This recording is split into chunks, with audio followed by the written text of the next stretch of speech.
Welcome to cine pyramid. दोस्तों, आज हम बात करेंगे फादरहुड मूवी की। तो आइए कहानी शुरू करते हैं। दोस्तों, मूवी की कहानी शुरू होती है एक चर्च से, जहां इस मूवी का हीरो मैट अपनी वाइफ को याद करते हुए उसके बारे में बोल रहा होता है।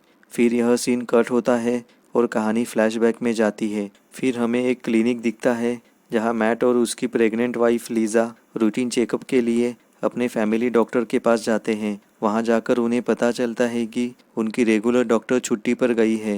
लीजा की रिपोर्ट्स देखकर वहां पे मौजूद डॉक्टर उन्हें उसी दिन सीजर करने का सुझाव देती है। डॉक्टर की बात मानकर मैट लीजा को उसी हॉस्पिटल में एडमिट करवाता है। थोड़ी ही देर में डॉक्टर आकर सीजरिंग करके लीजा की डिलीवरी करते हैं। बच्ची की आवाज़ सुनकर मैट और लीजा बहुत खुश होते हैं और लीजा अपनी बेटी को मैडी नाम से पुकारती है। अगले दिन अपनी नाती से मिलने के लिए लीजा के मम्मी और पापा हॉस्पिटल में आते हैं। अपनी नाती को देखकर वे भी खुश होते हैं। फिर लीजा को उसकी बेटी के पास लेकर जाते वक्त अचानक चक्कर आते हैं और उसकी सांसें फूलने लगती है। तभी नर्स तुरंत ही डॉक्टर को बुलाती है। फिर डॉक्टर मैट को तुरंत बाहर निकालकर लीजा को चेक करते हैं।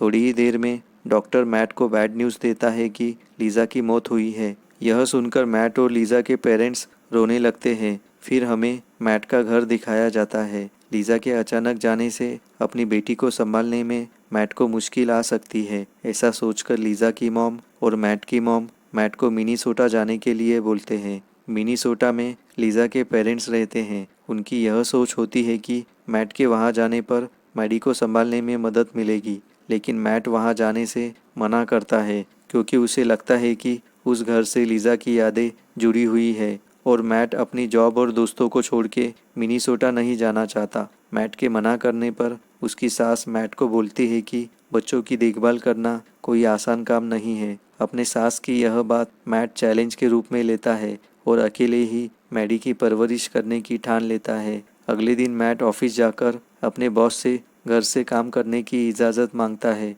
लेकिन उसका बॉस मना करता है। घर आकर मैट को पता चलता है कि उसकी सास मैरियन मैट के घर में 6 महीने रहने वाली है, क्योंकि उसे लगता है कि मैट अकेले मैडी का अच्छे से ख्याल नहीं रख सकता। यह बात सुनकर मैट को फिक्र होने लगती है, क्योंकि मैट और मैरियन की आपस में नहीं बनती थी। इसलिए मैट अपनी सास को उसके घर से जाने के लिए कहता है। मैट के फोर्स करने पर मैरियन वहाँ से चली जाती है। मैरियन के जाने से मैट खुश होता है और उसे लगता है कि वह मैडी को आसानी से संभाल लेगा, लेकिन धीरे धीरे उसे पता चलता है कि यह काम इतना भी आसान नहीं है। फिर भी वह अपने दोस्तों से मदद लेकर अपनी तरफ से पूरी कोशिश करता है। मैडी को संभालते संभालते मैट को बहुत सारी परेशानियों का सामना करना पड़ता है, लेकिन फिर भी मैट हार ना मानकर अपनी कोशिश जारी रखता है। ऐसे करते करते कुछ दिन गुजर जाते हैं। फिर एक दिन अचानक मैट की सास मैरियन मैट के घर पर आती है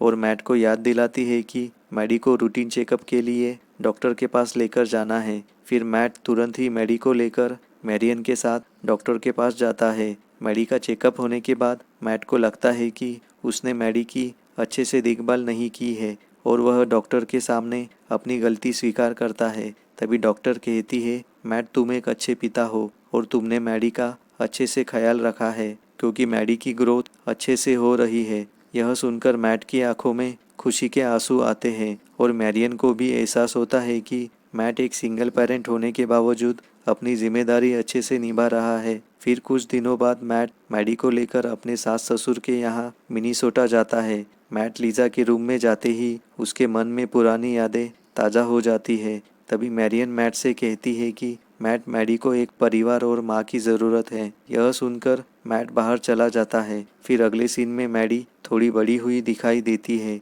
वह सुबह अपने डैडी को उठाकर उसे स्कूल लेकर जाने को कहती है। फिर मैट मैडी को स्कूल लेकर जाता है। वहां जाकर मैडी को पता चलता है कि स्कूल की सारी लड़कियों ने स्कर्ट और शर्ट पहनी होती है, लेकिन मैडी ने स्कर्ट की बजाय लड़कों की पैंट पहनी होती है। तभी वहाँ की स्कूल टीचर मैट को स्कूल के यूनिफॉर्म के बारे में बताना चाहती है, लेकिन मैट उसे इग्नोर करके वहाँ से चला जाता है। फिर अगले सीन में एक बर्थडे पार्टी में मैट की मुलाकात एक लड़की से होती है और इत्तेफाक से उस लड़की का नाम लीज होता है। उसका नाम सुनकर मैट को अपने मरे हुए वाइफ की याद आती है, क्योंकि उसका नाम लीजा था। दरअसल यह बर्थडे पार्टी मैट का दोस्त ऑस्कर और उसकी बीवी रखते हैं ताकि मैट और लीज की मुलाकात हो जाए और वह दोनों एक दूसरे को अच्छी तरह से जान ले। पहली मुलाकात में मैट को लीज अच्छी लगती है, इसलिए वह लीज को दोबारा मिलने जाता है। दूसरी ही मुलाकात में दोनों एक दूसरे को पसंद करने लगते हैं। फिर थोड़े दिन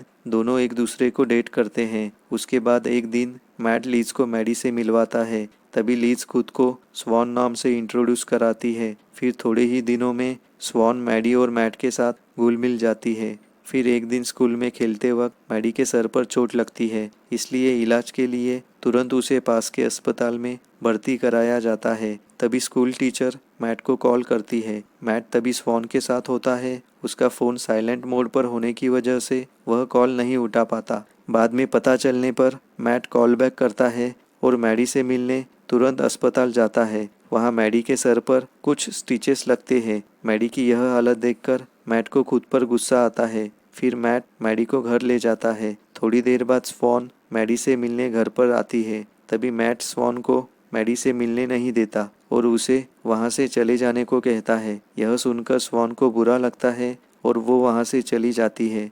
वहाँ ऑफिस में मैट का बॉस मैट को 1 महीने के लिए क्रोएशिया भेजना चाहता है। मैट के मना करने पर भी वह नहीं मानता, इसलिए मजबूरन मैट को हाँ बोलनी पड़ती है। क्रोएशिया जाने से पहले मैट मैडी को उसके नाना नानी के यहाँ लेकर जाता है। रास्ते में मैडी स्वॉन को याद करती है। तभी मैट उसे बोलता है कि हमारा झगड़ा हो गया है। यह सुनकर मैडी मैट पर नाराज होती है क्योंकि स्वॉन के साथ रहना मैडी को अच्छा लगता है। मैडी मैट को स्वॉन से माफ़ी मांगने के लिए कहती है, लेकिन मैट नहीं मानता। फिर वह मैडी को नाना नानी के यहाँ छोड़कर क्रोएशिया जाने के लिए एयरपोर्ट जाता है। वहाँ वेटिंग रूम में बैठकर मैट को मैडी की छोटी छोटी बातें याद आने लगती है, इसलिए वह उसके दोस्त ऑस्कर को क्रोएशिया भेजता है और खुद वापस मैडी को लेने के लिए मैरियन के घर जाता है। वहाँ नाना नानी के यहाँ मैडी अच्छे से खेल रही होती है। अपने डैड को देखकर मैडी भी खुश हो जाती है। फिर वह दोनों वापस अपने घर आ जाते हैं।